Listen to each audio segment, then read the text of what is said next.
صراط الذين أنعمت عليهم غير المغضوب عليهم ولا الضالين.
فاستعدادي وذلك وكل الكريم فالفتور الله بالرحمة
وكان يقيم على كبار سنه ليتهجد معه آخر الليل. ولأن الإسلام عن علمائها وفضلائها، وقد ورد الليل فلبث واستجد منهم فمن أجلهم وهو شيخ النظر العارف بالله القدس سيد علي بن محمد الفتحي، فقد حقق نظره عليه وسيدي روح القلوب نحن قال الحبيب علي بن محمد الفتحي رحمه الله به: شهرة التي تدور من الأولياء اسمه واحد وحاله واحد ومكانه واحد. الأول منهم ابن بزوجه وهو الحبيب بن المدلول، والثاني رأيته بصفته وهو الحبيب الراشد في بكر بن عبد الله، والثالث تراه في بكر أمه. فلما كان في حديث بقوله صلى الله عليه وسلم: أرسل الله بنفسه وجعل متوكلا على المصطفى صلى الله عليه وسلم يقول للراكب في كل مرة: إنما تجد الظالم في بكر محمد سكان كل شيء. فالرب تكون أمامك بالمدينة بكر سابقا وبتعقيد المصطفى صلى الله عليه وسلم بالرؤيا. ثم بعد ذلك تذكر كلام الحبيب علي لمحمد على نفسه ويتوجه هذا الشراب من الأولياء القربانين والمصرف واحد وحاله واحد. فأما يقول الحبيب أبو بكر بالرؤيا ولم تقضي بالرأي إلا مستمرين حتى ولسيدنا الرحمن شيخنا علي محمد البكري برعاية كاملة حتى أنه زوجه وخطب له بنفسه.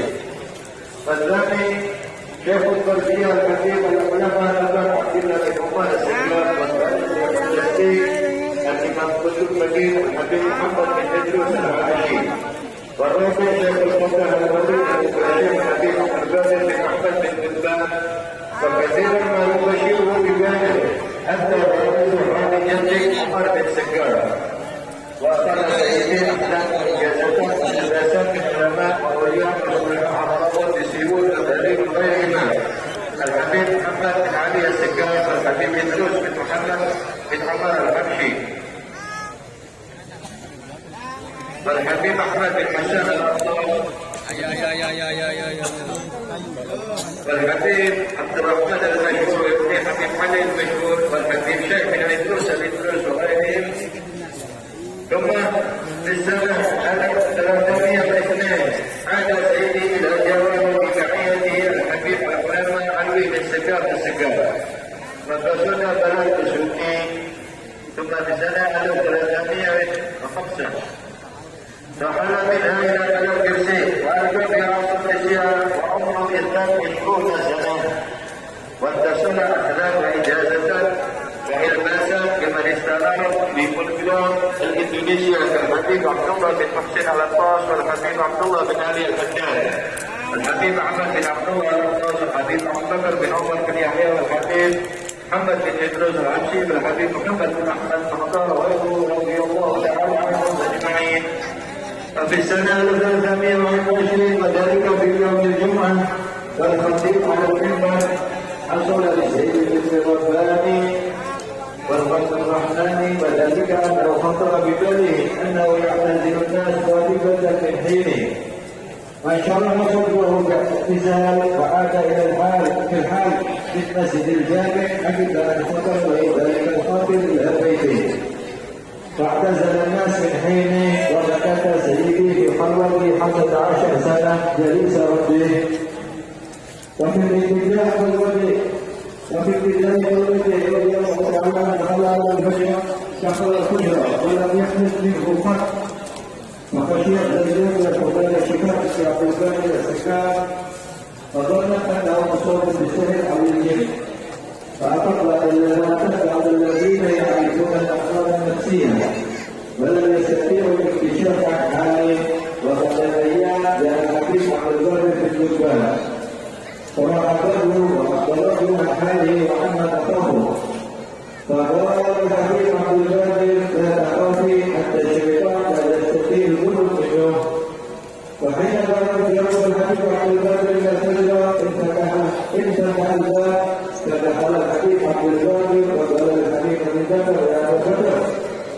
الآن في مقام الأمة السجارة ولا تسمع لهذا أطلب فوق وفوق وفوق.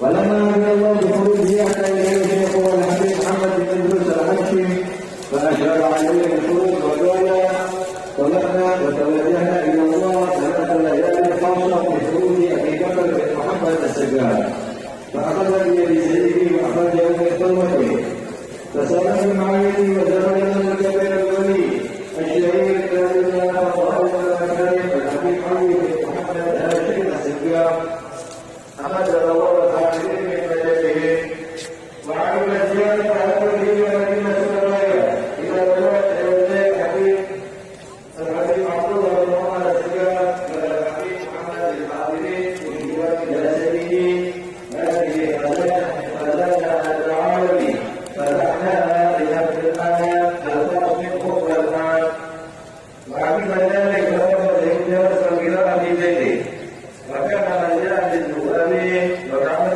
للمؤمنين في سائر الأقطار ومن تجلى بحسن الظن رضي بمقصده في أجرة الزمان وقد نقل كتاب هي علوم الدين في بيته يجعل 40 مرة ويحمل ضيافة كبرى عند ظنه ولسيدي رضي الله تعالى مغيرة شديدة على سيرة أهله وأسلافه وزيهم وأخلاقهم فكان مجالسه كلها معمولة بالمذاكرة والإرشاد في أسيرهم وبالقراءة مؤلفاتهم رضي الله تعالى عنهم أجمعين. وأما مقامه عليه فقد بلغ أمة الصديقية الكبرى وهو المشارك بصاحب الوقت وقد أقر وطرف له أهل وقته وعصره بعلو مقامه وبذله. قال الإمام الأبر الحكيم محمد بن أحمد بن عمر في رسالته منه لسيدي والبدر والهلال العشر والشمع والوتر إن الأحد وضرب بكر بن محمد السكاب جوهر شباب السائر فللنار إلى مقامات أهله. قال سيدنا المجمع لعلمه وفضله الحبيب علي بن محمد الحجاج إن الحبيب بكر بن محمد السكاب القدس الغار وإنه محل نظر الله. قال عن الزمان وفضل الأوان العارف بالله والداعي إليه بكل وفقه الحبيب علي بن الرحمن الحبشي في بيت سيدي أبي بكر الشمسي لما عمل الأخوة بينه وبين سيدي والجموع تتحاكم وقال للحاكمين هذا يعصوه مشيرا إلى الحبيب أبي بكر حبيب الله اطلبوا إليه فالنظر إليه حجاجا. وقال لكل العالمين الحبيب حسين بن محمد الحجاج إن الحبيب أبو بكر والخليفة وصاحب الوقت وإنه في مقام الخروج يشاهد حملة الأشياء وحكم من فيه إذ هو إلا حق أنعمنا عليه وناهيك بعلو مقامه من يجتمع بالنبي صلى الله عليه وآله وسلم يا الله. قال سيدي دخل علي المصطفى صلى الله عليه وسلم فآنبته وعاقبني والعالمون يتنظر الإسلام بالنبي صلى الله عليه وآله وسلم يتبع مقامة بالمقامة وهذا تمرد كمال الانتقال له صلى الله عليه وآله وسلم كمال الاستقامة التي هي أكبر كرامة. وكثيرا ما نسمع سيدي يقول أنا من أهل الكرم ومن استغاث بي أغيثه ومن وقع بشدة وناداني أحضر عنده حالا. وكثيرا ما يقول أنا فرحان برجال الله وقبل ذكري لنا من أكل الشرب 15 يوما ولم تتأثر الأمور البدنية لذلك من بقيت عادته في وجوده وصلاته. ولما بلغ البرية وأحب المال إلى رب البرية أحب الله لقاءه وأسلم روحه الزكية إلى مولاه راضية مرضية. وكان فضل السلام عليه ورفعته ليلة الاثنين ل17 سنة من شهر ذي الحجة سنة 1976 وعمره 91 سنة رضي الله تعالى عنه ونفعنا به وعلم إليه بركاته آمين. إجماع ذلك موفق بحساب الجمال ذكر والضيف الكريم ولي فرده عليم وحيث سأما أردنا والتمام وصلنا فلنرفع الضراء والاجتهاد إلى الله سبحانه وتعالى ونسأله ونتوسل بحبيبه وصفاته المقدسة وبحق حبيبه المصطفى ورسوله المجتبى سيدنا محمد صلى الله عليه وآله وسلم وبحق جميع رسل الأنبياء وجميع المكرمين من أهل بني الصالحين وبحق أنفاس هذا الآخر الأكبر والسر الأنهار وبالاسم المحمدي من نحن الآن في حضرته واستمعنا هنا في واسطته بسببه وواسطته أن يرحم الله تضرعنا وفيها لنا ويكون علينا وعلى القادرين وعلى من أوصانا بالدعاء والعفو والرضا والغفران والفكر من أمر النفس والهوى والشيطان. اللهم إنا نسألك أن تجعلنا من المجيبين للدعاء الذين يرجعون ضررهم فيما يرضيك وما تفضل به على الصادقين في حبك والراغبين في قربك فتفضل به علينا. اللهم من جمعنا به أكثر بهذا الجمع العظيم من إخواننا المؤمنين والمؤمنات والمسلمين والمسلمات وانصر عليهم وعلينا وعليهم بساط المغفرة للمذنبين والذنوب العاملين وتجنب الغالبين وتقبل الغافلين وتوفى للعاصين واصرفنا يا مولانا من هذا الجمع العليم بخير ما أعطينا وتأكيد ما رجونا وقدر ما بنينا والسماع بما كسبنا وعجل بالفرج العاجل لجميع المسلمين. اللهم إنا لك هذا الجمع المجهول على جميع أهل الوجود نسأله بها بجاه الوجود. اللهم إنا لك هذا الجمع المجهول على جميع أهل الوجود نسأله بها بجاه الوجود. اللهم تقبل هذه الدعوات وعجل بالإجابة وحسننا بالخاتمة الحسنة عند الجزاء يا أرحم الراحمين. صلى الله على سيدنا محمد وعلى آله وصحبه وسلم والحمد لله رب العالمين.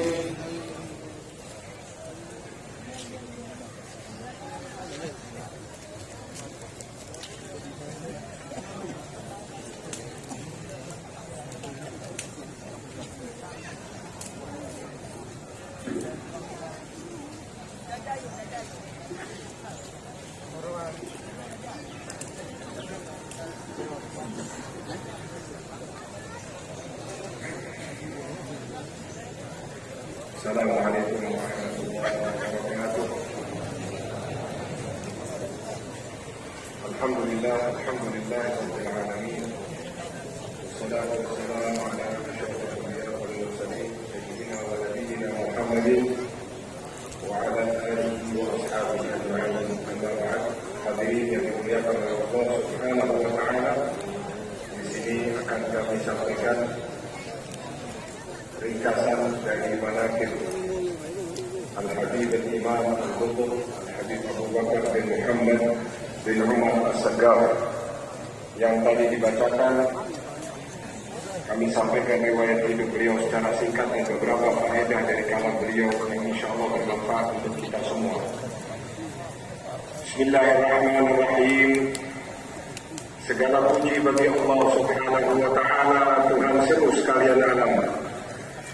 Salawat dan salam kita sampaikan kepada Nabi besar Muhammad sallallahu alaihi wasallam. Saat ini kita berada di depan pusara Al-Imam Al-Qutb Al-Habib Abu Bakar bin Muhammad As-Sagaf. Semoga Allah Subhanahu wa taala membasahi pusara beliau dengan hujan rahmatnya dan mengumpulkan kita semua di dalam surganya.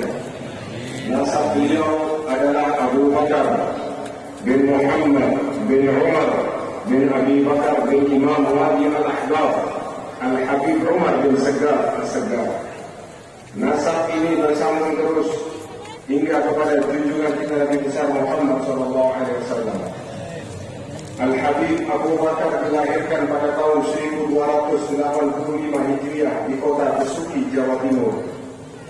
Dalam usia kanak-kanak ayah beliau Al-Habib Muhammad bin Umar As-Sagaf meninggal dunia. Walau sebagai seorang anak yatim, namun beliau tumbuh dewasa dalam perhatian dan perlindungan yang sempurna. Sejak kecil telah tampak tanda-tanda kesolehan dan kebesaran wilayah kedudukan beliau. Bahkan Dikatakan oleh beliau mampu mengingat kejadian yang terjadi pada usia 3 tahun. Pada usia 8 tahun atas permintaan nenek dari ayahnya, seorang wanita salihah al-Hafifah, Fatimah binti Abdul Adnan, Ali Habib Abu Bakar pergi ke Hadramaut ditemani oleh Al-Mukarram Syekh Muhammad Al-Nur. Neneknya inilah yang sering mengantar Al-Habib Abu Bakar ke tempat orang-orang soleh ketika sampai Habib Abu Bakar di Hadramaut. Termasuk yang menyambut beliau ketika sampai di Hadramaut di kota Seun adalah guru tarbiyah beliau, yaitu paman beliau sendiri Al-Habib Abdullah bin Umar beserta seluruh segenap sanak famili. Lalu Al-Habib Abdullah bin Umar mengajak Al-Habib Abu Bakar yang masih kecil ini untuk bertemu kepada seorang ulama wali di zamannya, Al-Arif Billah Al-Habib Syekh bin Umar bin Sagaf.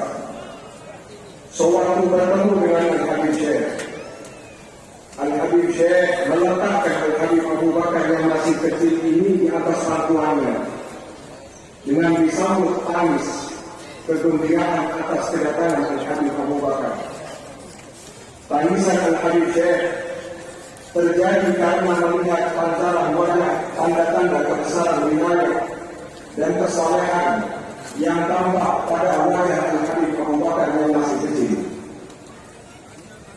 Sejak pertemuan di atas, Al-Habib Syekh mencurahkan perhatian kepada Al-Habib Abu Bakar. Hingga dalam waktu singkat pendidikan yang diberikan telah menampakkan hasil. Pada saat yang bersamaan, Al-Habib Abu Bakar belajar ilmu fikih dan tasawuf kepada pamannya sendiri, Al-Habib Abdullah bin Umar. Bahkan Al-Habib Abdullah bin Umar bukan hanya mengajarkan secara teori, tapi beliau juga mengajarkan secara praktek langsung, sehingga Al-Habib Abu Bakar yang masih usia belia rutin dibangunkan oleh Al-Habib Abdullah bin Umar untuk sholat malam dan tahajud bersama. Selain dari guru di atas, Al-Habib Abu Bakar berguru kepada ulama di masa itu. Salah satu guru terbesar beliau yang sekaligus sebagai Syekhul Nazar, Al-Imam Al-Arif Billah Al-Qutbil Wujud Sayyidi Al-Habib Ali bin Muhammad Al-Habashi. Perhatian Al-Habib Ali telah tercurahkan sejak Al-Habib Abu Bakar berada di Indonesia. Sebelum Al-Habib Abu Bakar berangkat ke Hadramaut, Habib Ali pernah mengatakan kepada salah seorang daripada muridnya, lihatlah mereka 3 dari aulia Allah yang nama mereka sama, hal mereka sama dan maqam mereka juga sama. Yang pertama telah berada di alam barzakh, yaitu Al-Habib Al-Imam Abu Bakar bin Abdullah Al-Idrus Al-Adani. Yang kedua, engkau telah melihatnya di masa kecilmu, yaitu guru Al-Habib Ali sendiri, Al-Habib Abu Bakar bin Abdullah Al-Attas. Dan yang ketiga, engkau akan melihatnya di akhir usiamu. Di akhir usia orang tersebut, ia bermimpi melihat Rasulullah SAW sebanyak 5 kali dalam 5 malam berturut-turut. Dan di dalam mimpinya Rasulullah SAW berkata, aku datang kepadamu bersama cucuku yang soleh, Abu Bakar bin Muhammad As-Sagaf. Orang yang bermimpi tadi sebelumnya tidak pernah mengenali wajah Al-Habib Abu Bakar, kecuali dalam mimpi yang diperkenalkan oleh Rasulullah SAW. Hingga sewaktu bertemu Al-Habib Abu Bakar, orang tersebut teringat ucapan Habib Ali yang menerangkan bahwa di akhir usianya dia akan bertemu dengan wali yang ketiga. Dan benarlah apa yang dikatakan oleh Al-Habib Ali. Tidak lama kemudian orang yang bermimpi tersebut meninggal dunia. Al-Habib Abu Bakar mendapat perhatian khusus dari Al-Habib Ali, sampai-sampai beliau meminangkan sendiri dan mengawinkan Al-Habib Abu Bakar di kota Seoul. Dan saat kemampuan pada diri Al-Habib Abu Bakar telah sampai dan mencukupi, Al-Habib Ali memerintahkan Al-Habib Abu Bakar untuk berdakwah dan menyebarkan ilmu di negeri Al-Hazm. Beliau juga berguru kepada ulama-ulama lain, dan sebagai syekh tarbiyah adalah paman beliau sendiri, yaitu Al-Habib Abdullah bin Umar. Dalam bersuluk beliau berguru kepada Al-Habib Muhammad bin Idrus Al-Habsyi, dan sebagai Syekhul Fatah adalah Al-Habib Abdul Qadir bin Ahmad bin Qutban. Dan Habib Abdul Qadir inilah yang menyampaikan kabar gembira kepada Al-Habib Abu Bakar, engkau adalah pewaris hal kakekmu Al-Habib Umar bin Segaf. Selain kepada para ulama dan aulia, Al-Habib Abu Bakar juga berguru dan mendapatkan ijazah serta ilbas dari para ulama lain, di antaranya Al-Habib Muhammad bin Ali Al-Segaf, Al-Habib Idrus bin Umar Al-Habsyi, Al-Habib Ahmad bin Hasan Al-Attas, Al-Habib Abdul Rahman Al-Masyhur dan lain sebagainya. Pada 1302 Hijriah, dalam usia sekitar 17 tahun, Al-Habib Abu Bakar kembali ke Indonesia dan tinggal di kota Besuki. 3 tahun kemudian beliau pindah ke kota Gresik. Saat itu beliau masih terus melanjutkan mencari ilmu dan ijazah dari para aulia, di antaranya kepada Al-Habib Abdullah bin Muhsin Al-Attas, kepada Al-Habib Abu Bakar bin Umar bin Yahya, kepada Al-Habib Ahmad bin Muhsin Al-Haddad, kepada Al-Habib Abdullah bin Ali Al-Haddad, dan kepada Al-Habib Muhammad bin Ahmad Al-Mu'tar. Pada suatu hari Jumat 1305 Hijriah, saat khatib sedang di atas mimbar, Al-Habib Abu Bakar mendapatkan izin Rabbani dan lintasan hati rohani untuk mengasingkan diri, dan mulailah Al-Habib Abu Bakar saat itu juga pulang dari Masjid Jami' untuk memulai uzlah untuk berkhidmat kepada Allah Subhanahu wa taala. Pada awal mula khalwatnya, Al-Habib Abu Bakar masuk ke dalam kamar dan tidak pernah keluar.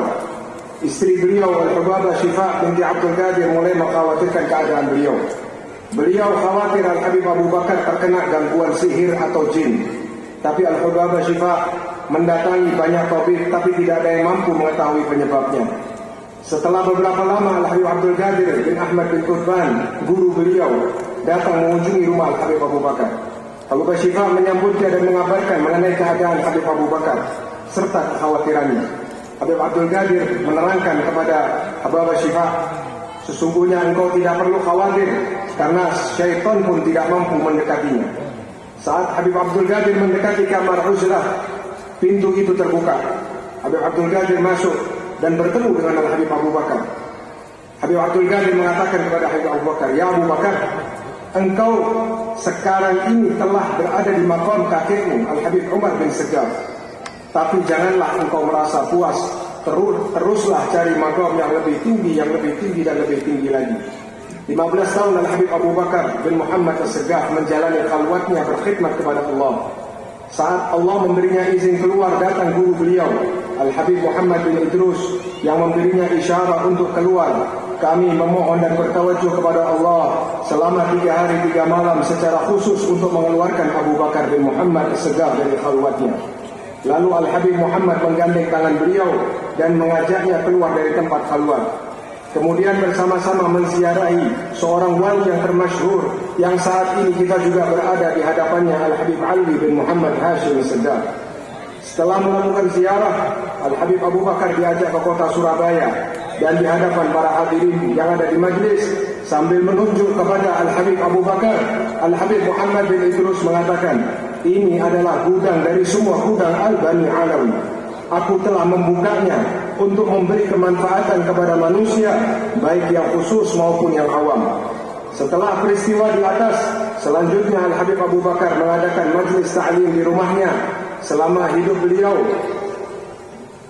telah dikhatamkan lebih dari 40 kali kitab Ihya Ulumuddin. Pada setiap khataman diadakan jamuan untuk para hadirin. Al-Habib Abu Bakar memiliki perhatian yang sangat besar terhadap jejak para salafun saleh. Beliau mencontoh para salafun saleh dari pakaian hingga akhlaknya, dan majlis beliau dari sekian banyak kitab yang dibaca termasuk kitab karya para salafun saleh. Mengenai maqam, kedudukan beliau telah mencapai maqam as-siddiqiyatul kubra. Para aulia di zamannya menerangkan kedudukan tersebut. Al-Habib Muhammad bin Ahmad Al-Mu'tar dalam sebuah suratnya menulis, sesungguhnya Al-Akh Abu Bakar bin Muhammad As-Segaf laksana permata yang bergemerlapan, yang berjalan bahkan terbang ke maqam datuk-datuknya. Al-Habib Ali bin Muhammad Al-Haddad mengatakan, sesungguhnya Al-Habib Abu Bakar adalah seorang al-Qutbul Ghaus dan tempat penglihatan Allah Subhanahu wa taala. Al-Habib Ali bin Abdurrahman Al-Habsyi sewaktu datang ke kota Gresik di hadapan para hadirin sambil menangis, Beliau mengatakan ini adalah raja Allah sambil menunjuk kepada Al-Habib Abu Bakar. Al-Habib Ali mengatakan, wahai saudaraku, lihatlah kepadanya apakah mengapa beliau adalah ibadah. Al-Habib Husain bin Muhammad Al-Haddad telah mengatakan, sesungguhnya Al-Habib Abu Bakar adalah seorang khalifah yang telah berada di tingkat maqam syuhud. Al-Habib Abu Bakar sendiri pernah berkata, telah masuk datang kepadaku Rasulullah SAW dan aku dalam keadaan terjaga. Aku mencium Rasulullah dan Rasulullah menciumku. Para arifin berkata bahwa maqam dapat bertemu dengan Rasulullah dalam keadaan tidak tidur merupakan maqam mengungguli maqam-maqam yang lain. Kesemuanya ini merupakan hasil dari meneladani sunnah-sunnah Rasulullah dan kesempurnaan istiqamah yang merupakan puncak karamah. Di akhir usianya seringkali beliau mengatakan, aku gembira untuk berjumpa dengan Allah. Al-Habib Abu Bakar meninggal dalam keadaan riwah dan diridhai pada malam Senin tanggal 17 Zulhijjah 1376 Hijriah dalam usia 91 tahun. Hadirin yang dimuliakan oleh Allah Subhanahu wa taala. Demikian sedikit manaqib yang bisa kita dengar, yang biasa kita dengar setiap tahun tentang sosok manusia yang kita kagumi dan berbondong-bondong dari kita datang di hadapan beliau karena keterikatan batin yang mungkin tidak pernah bertemu atau kenal sebelumnya dengan Al-Habib Abu Bakar. Mungkin hanya sebagian dari kita yang pernah melihat beliau di masa hidupnya. Tetapi pertanyaan, mengapa kita yang berjumlah banyak ini datang kepada beliau pada acara hari ini? Tentu tidak lain dan tidak bukan karena Allah menarik hati kita untuk bertambah dengan beliau. Beliau Habib Abu Bakar adalah manusia yang memiliki semangat di dalam berjuang untuk selalu dekat dengan Allah dan Rasulnya, sehingga pangkat kewalian sebagai kekasih Allah menjadikan manusia berbondong-bondong kepada beliau. Hadirin, ada beberapa hal yang menjadi perhatian atau wasiat dari Al-Habib Abu Bakar. Yang pertama, beliau selalu mewasiatkan untuk mengikuti salaf para pendahulu yang beliau pernah menyatakan, aku tidak berbuat sesuatu kecuali seperti apa yang dilakukan salaf-salafku. Tidak ada jalan kecuali jalannya para salaf, karena para salaf adalah manusia-manusia mulia yang telah berhasil melewati ujian dunia dengan kedudukan yang tinggi di sisi Allah. Bahkan Allah memuliakan dengan kisah-kisah hidup mereka serta hasil dakwah mereka kepada umat. Jangan sampai kita menjadi anak atau murid atau muhibbin pecinta yang kehilangan arah dengan membutakan diri terhadap kehidupan para salaf terdahulu. Karena hadirin, sungguh fitnah dunia sangatlah membingungkan. Mereka para salaf adalah guru zahir dan guru batin bagi generasi setelahnya. Karena mereka membawa tongkat estafet risalah dari Nabi Muhammad. Jangan sampai kita merasa lebih mampu dengan hantaman dunia tanpa berjalan di jalannya salaf. Apalagi sampai merasa lebih baik dan lebih mengerti. Ingat, kehidupan kita yang kita jalani dengan berbagai macam problema adalah hal yang sama dihadapi oleh generasi salaf terdahulu. Problema-problema yang terjadi pada salaf terdahulu semuanya telah memiliki jawaban. Problematika keluarga, mereka memiliki jawaban. Problematika masyarakat, mereka memiliki jawaban. Problematika ekonomi, sosial, bahkan ketika menghadapi fitnah, mereka memiliki jawaban. Seperti yang dikatakan oleh Al-Habib Abu Bakar, jika kita mengikatkan perjalanan hidup kita dengan mereka para salafus saleh, niscaya kita tidak akan dibiarkan dalam problema yang berlalu-lalu. Apalagi dengan mereka yang memiliki kedudukan yang tinggi di sisi Allah Subhanahu wa taala, maka walaupun mereka telah pindah atau hidup di alam barzakh, perhatian mereka kepada kita di alam dunia tidak akan surut sampai dikatakan bahwasanya keadaan seorang alim atau wali setelah wafatnya perhatiannya menjadi lebih kuat, perhatian kepada keluarga, anak cucu dan muridnya serta para pecintanya dibandingkan ketika mereka masih hidup di alam dunia. Yang kedua, wasiat beliau yang selalu beliau sampaikan adalah melazimi membaca kitab-kitab para salaf. Karena dengan kitab-kitab itulah mereka para salaf berbicara kepada kita sebagai penerus. Termasuk kitab Ihya Ulumuddin yang Al-Habib Abu Bakar lazimi untuk baca dan dikhatamkan selama hidupnya. sehingga menjadikan keluarga lebih tertata dan menjadi awas terhadap fitnah dunia. Ingatlah hadirin, bahan bacaan di zaman dunia saat ini sangatlah banyak dan dapat membuat bingung karena daya akses yang tidak terbatas. Ditambah lagi dengan fitnah bacaan serta berbagai acara di media sosial yang mampu merubah bacaan akal kita dari kejernihan hati menjadi kerusakan, menjadi karat dan kematian hati. Karena bacaan-bacaan itu terutama yang saat ini di media sosial adalah informasi tanpa filter ilmiah dan menjadikan semua dapat berbicara. Yang bodoh berbicara, yang fasik berbicara, yang mabuk berbicara, yang dengki berbicara, yang hasut berbicara. Maka dapat dikatakan siapa yang mencari kebenaran hanya dari media sosial, maka niscaya dia akan terjerumus, apalagi dia tidak memiliki ilmu yang jernih. Dan inilah sumber fitnah yang menjadikan orang zaman sekarang yang tanpa memiliki ilmu dan kebersihan hati akan tenggelam dengan fitnah tersebut. Maka dengan melazimi kitab Salafun Saleh yang diajarkan oleh para guru kita, baik di pesantren maupun majelis ilmu, yang mana kitab tersebut telah menjadi penerang dari generasi ke generasi sampai kitab tersebut menjadi solusi bagi ketenangan hidup. Karena kitab para Salafun Saleh tertulis, terbaca jauh dari kebodohan, jauh dari penyakit hati, dan tertulis dengan niat salihah, dan telah terbaca dari generasi ke generasi, dan pastinya telah mampu menjadi pendidik dari seorang ayah kepada anaknya, dari seorang guru kepada muridnya, dari seorang yang mencintai kepada orang yang mencintai, sehingga hal tersebut menjauhkan dari kemaksiatan zahir dan batin. Yang ketiga, wasiat Habib Abu Bakar adalah selalu berprasangka baik.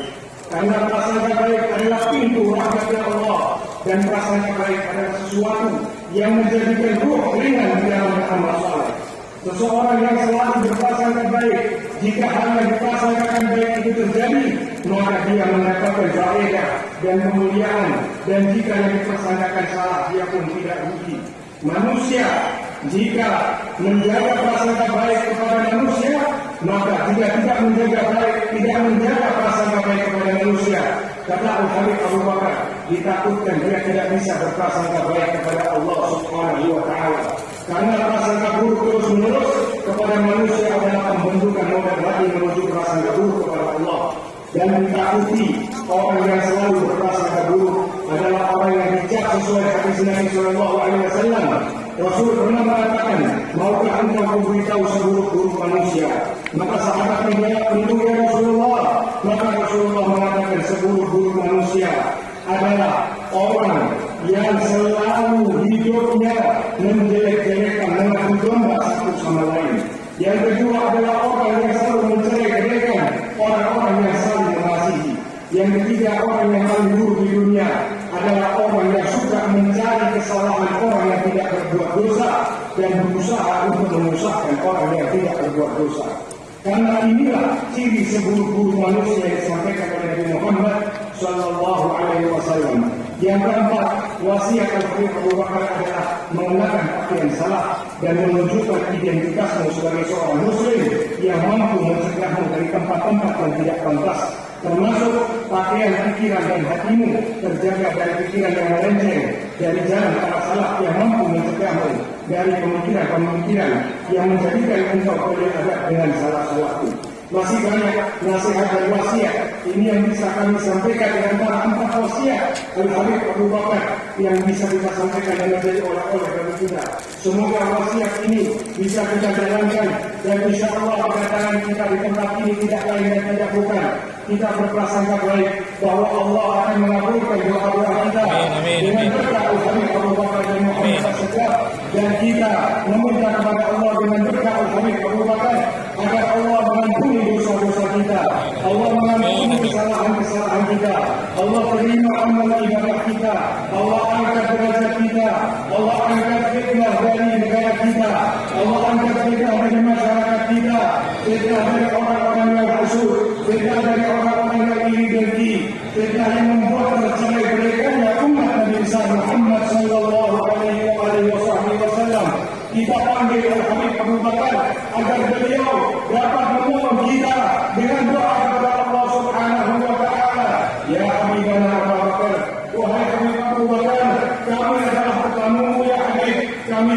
cinta-cintamu, dan kami meminta agar Engkau sampaikan kepada Allah segala hajat kami yang datang dari tempat yang jauh ya Habib Abu Bakar.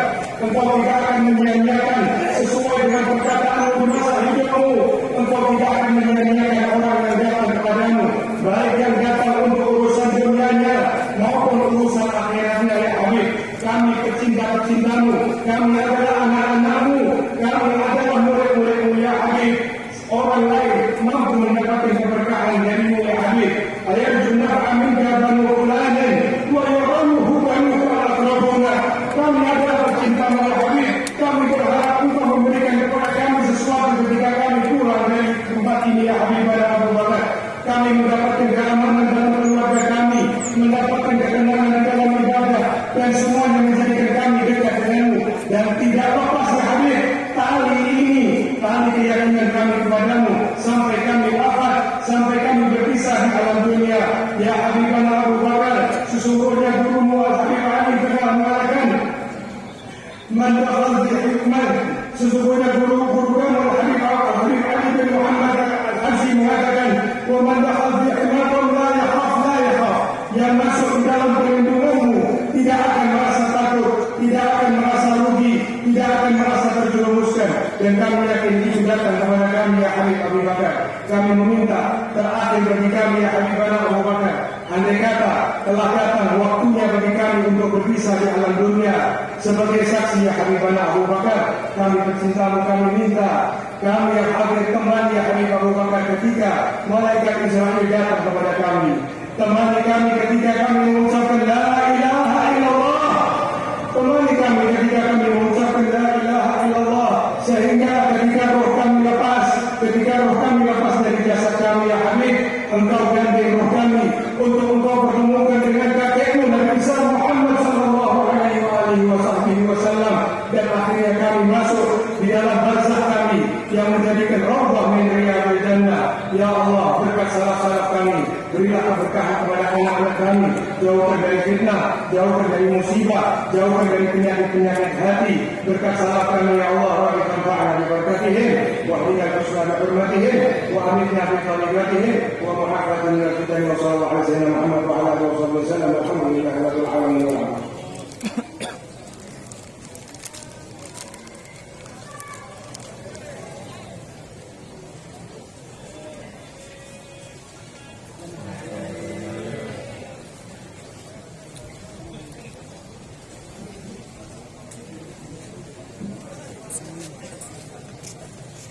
Assalamualaikum warahmatullahi wabarakatuh.